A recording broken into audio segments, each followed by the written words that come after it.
Hello and welcome to Ticker Talks, and yes, it is time to talk. But first up, I would like to acknowledge that this segment is being held on the traditional lands of the Wurundjeri Woi Wurrung people, and I pay my respects to elders both past, present and future. And every week I'm joined by Eva Hussain from Polaron. Thank you so much for joining me once again. Hello Mike, and hello everybody. Now, first up, we'll be discussing why communities need to be involved in the development of translations and how to make it work. So let's go. What's happening on with Polaron at the moment? I understand you've had an interesting week, especially now that we're in lockdown. Tell us a bit about what's coming. Mike, we are pivoting, as they call it, in the language of today, meaning that we've all had to go back to working from home, of course, but we are running a very important forum just tomorrow. And it's a forum where we want to ask community leaders, translators, interpreters, community organizations, what is happening and what we can do better in the space of translation, in the space of communication. We know that a lot of money is being spent on language services, but we want to know what works, what doesn't work, and what we can improve together as a community. Fantastic. And our guests today that you've brought to me, we're taking a focus on sport. Do you want to just talk to us a little bit about what we can expect coming up shortly? Yes, so we've got two wonderful people that are real advocates for sport in the multicultural space. So both Kashif and Molina are really amazing people. I know them personally, and they are people that I look up to, essentially. But their job is to promote sport as the greatest language of all, because I think it's a great equalizer. It's a great space for people to achieve, and it's a great space for people to look after their mental health, actually. Our main speakers, I've got Kashif Bouns, the GM Community and Government Relations at Western Bulldogs, and Molina Asthana, who is the Executive Director of Multicultural Women in Sport. Welcome to you both, and thank you for joining us. Thank you for having us. Now, I'll start off with both of you. I'll start off with Molina. And Australians are well known for their love of sport. What is it about sport, apart from the obvious, that makes it Australia's biggest religion, I suppose? Yeah, good question. I think sport is something that every kid grows up in Australia. So unlike other countries, for example, India, where I come from, at a very young age, everyone, picks up a team for a sport they follow and it becomes their religion. It's a very cultural thing. And for those who are raised in rural and regional areas, sport is the main form of extracurricular activity, and that's just what you do. And so I really want to focus on the value of sport from a migrant point of view. Sport creates a level playing field that no other medium provides. So when you're on the field, you're the same as everyone else. Your background does not matter. I believe that sport increases your confidence, your self-esteem, and enables you to develop a spirit of camaraderie, as it did for me. When I started running after moving to Australia, I didn't know practically no sport growing up. And when I moved to Australia, I started doing half marathons. It was unbelievable. I also think it assists migrants, especially women, to overcome issues of isolation and depression, and gives them confidence, self-belief, as well as strength to come out of abusive relationships. It provides a sense of belonging in a new country. And when sports become something that you can fall back on in time of need, or something that gives you strength, it really does become your religion. Kashif, over to you now, and the same question. Do you agree with what Molina's just outlined there? Yeah, absolutely. I think she's hit the nail on the head, and Australia's got the great outdoors, and we're still a young nation when you look at the migrants, obviously the Indigenous history, which goes back thousands of years, but even in that Indigenous history, sport played a key role. We know that footy, or AFL as we call it, is a form of Mangarook, which has been played in Australia for thousands and thousands of years. And when the English settlement started to happen, sport, especially like cricket, was a big thing, and Australians loved taking on the Poms and love to beat them at their own game. And from there onwards, there's not a single sport in the world that's played anywhere in the world that's not being played in Australia in some way, shape, or form. If we look at Commonwealth Games or Olympics, we punch consistently above our weight, and somehow we're always being able to absorb the new migrants and help them find the same love of sport that is become synonymous to Australians world over.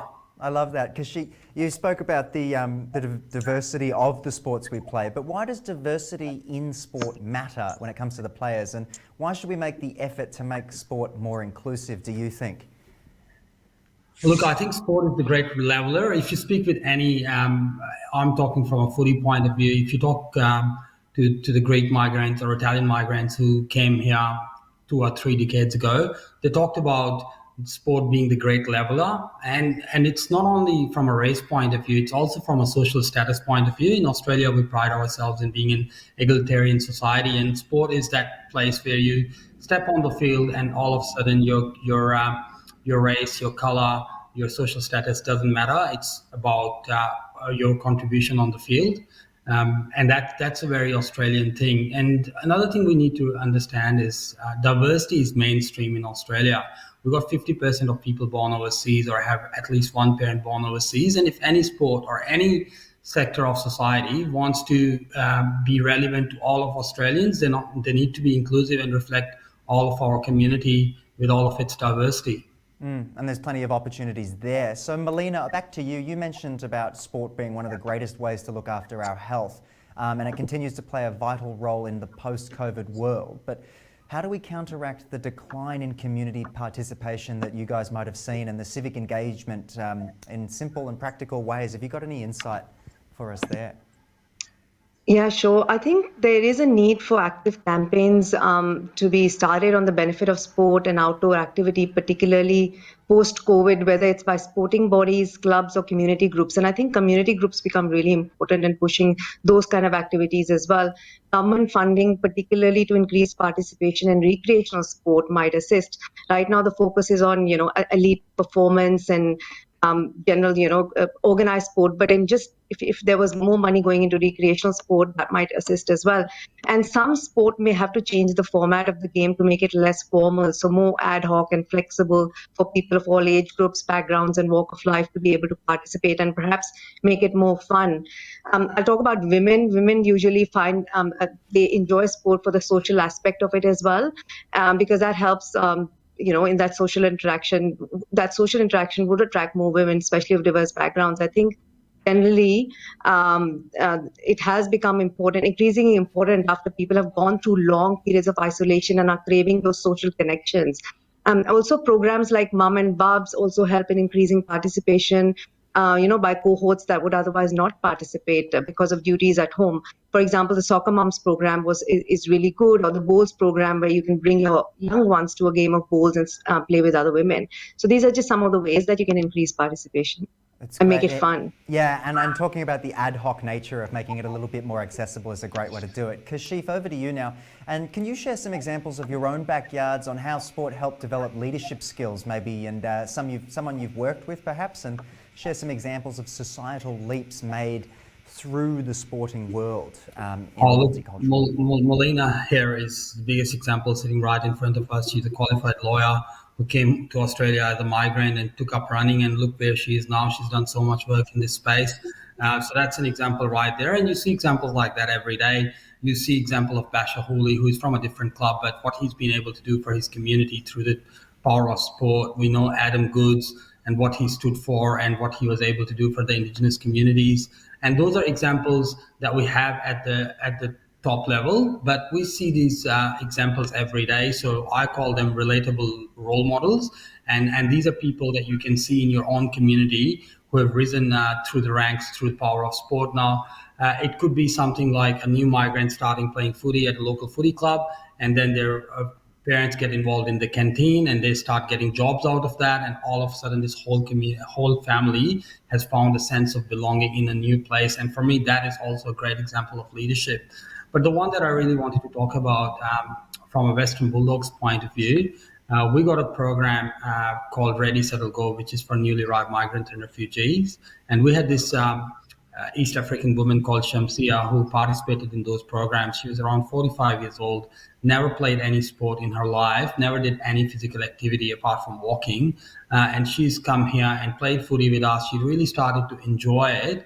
And on the back of that, she transitioned into our another program, which is called Daughters of the West, which is a women's health program. And it's normally for mainstream programs, but we're trying to diversify it. So Shamsi has gone from a CALD community programs to a mainstream program, and from there onwards, she's gone and come back and volunteers for us, and now she's employed with us, helping us engage more multicultural communities, and rest of her family, her kids, her husband, everyone has got involved. So she's become a great leader in her own right. She's written a book, and it's stories like that that inspire you every day.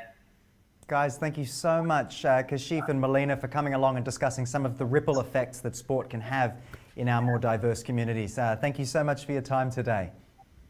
You're welcome. Thanks for having us. There you go. Eva, you're always bringing such great guests from Polaron. Do you want to just give us a summary about today's theme of sport and diversity? Yeah, sure. Thank you, Mike. And look, I think what we heard from our guest speakers is that sport is the greatest bridge, the greatest leveler, and also diversity has gone mainstream, which is really pleasing to hear. And sometimes it's a matter of finding that person in each family or in each community that is sporty, and they bring everybody else along with them. I love that. And now I understand you guys over at Polaron have a showcase of a translation project that's coming up. Do you want to talk a little bit about that and give us some insight? So there's a few sport-related translations that we do, and some interpreting as well. Oh yes, this is another kettle of fish. So what you're seeing on the screen is what happened to me on the weekend. I went to the park. You might remember that we had glorious weather, and I received on Facebook a ad shown to us by the Victorian Department of Health about COVID vaccination or COVID restrictions. However, when I pressed on it, and this was in my native language of Polish, I got an error message. That showcased to me how complex this whole thing about communication with diverse communities is in a time of high stress. Because what has actually happened is that there was a broken link.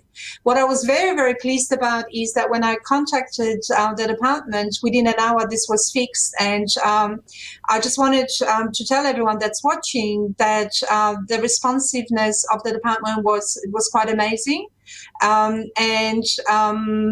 This was a technical error. It can happen at any point to anybody that deals with digital technology. When you see what happens in 57 languages in terms of what we communicate and how, you can probably imagine what a complex area that is. So we fixed it, and the department has very swiftly acted and sorted this issue out. Fantastic. Another reason for Polaron's great engagement with the communities and your ability to get on things like that straight away. But we'll bring it back to sport again. And you were just explaining a bit about what Polaron's working on there. Right. So in terms of sport, we support diverse communities in different ways. One of them is translation. So whenever organizations that want to communicate with diverse audiences have a message, we help them craft it. We help them develop in such a way that is not only clear, but also really easily accessible, because that is the issue with today's world, where we have a lot of information thrown our way. The issue is, how do you craft it and how do you present it to the communities in a way that they can understand and access easily. So whether it's interpreting or translating, we work with our clients, including sporting clubs, to ensure that message gets through to the community and engages people, particularly now that we are in lockdown, and our mental health is something we all need to look after and watch out for. And you can catch us discussing a bit about design on last week's episode as well, which was fantastic. We had a great discussion with some designers as well, pinpointing the best ways to translate. That's right. And speaking of design, we are running a forum to talk about what happens out there in the community. We do know that a lot of money is being spent on language services, but we don't know how well. And we'd like to hear from community leaders, from interpreters, from translators about what happens and what works and what doesn't work and what we can improve. So this session is happening tomorrow, and we'll be posting all of our social media further information about how to join. It is online. We've had to pivot. It was meant to be a face-to-face event, but of course now that we are in lockdown in Melbourne, we can't. So that, on the other hand, has been an opportunity for people from other states to join, and we're very excited to have this session tomorrow. And guys, if you've got any questions about how you can reach out to your multicultural audiences, get in touch with the team at Polaron. Contact details are on the screen. That's all we have time for today. I'm Mike Loder, and I will see you again soon.